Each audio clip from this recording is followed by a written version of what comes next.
Want to launch your tech startup in the US? Here's a visa that almost no one talks about. If you're building something big, maybe it's an app, a SaaS platform, or an AI tool, and you want access to the world's biggest tech market, there is a path. It's called the E-2 visa, and it could give you a chance to build your company in the US. And the best part, you don't need a giant multi-million-dollar investment or even a corporate sponsor. Let's break down exactly how it works.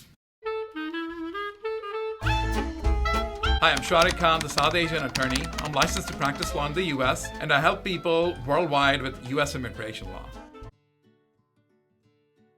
The E-2 visa is a non-immigrant investor visa that lets nationals of certain treaty countries live in the US while building and running their own business. What's unique about it is that you don't need a giant minimum investment. Instead, it's designed for people who are ready to bet on themselves, people who are willing to put their own money into a real US business and come here and run it day to day. Think of it as your launchpad. It gives you the legal status to be here while you build and grow your business.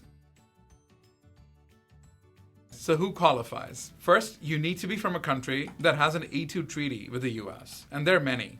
You can find the official list on the US Department of State website. Just search for E-2 treaty countries. Second, you actually have to invest in your business. There's no set number like $1 million, but it has to be enough to show that you're serious. Enough to get your startup off the ground and running. For tech founders, that often means something in the $100,000 to $200,000 range. And finally, you can't be a passive investor. You need to actively run your business day to day. So what does it mean when you say real and operating? This is the part that trips up a lot of startup founders. Your business doesn't have to be making a lot of money yet, but it does have to be real. That means you can't just show up with an idea on paper. By the time you apply for the E-2 visa, you need to have taken concrete steps to launch. This could mean forming your company in the US, opening a business bank account, signing an office lease, investing in product development, hiring initial staff, or even starting in marketing. Basically, immigration officers want to see that you've already committed your funds and you're ready to start operating on day one.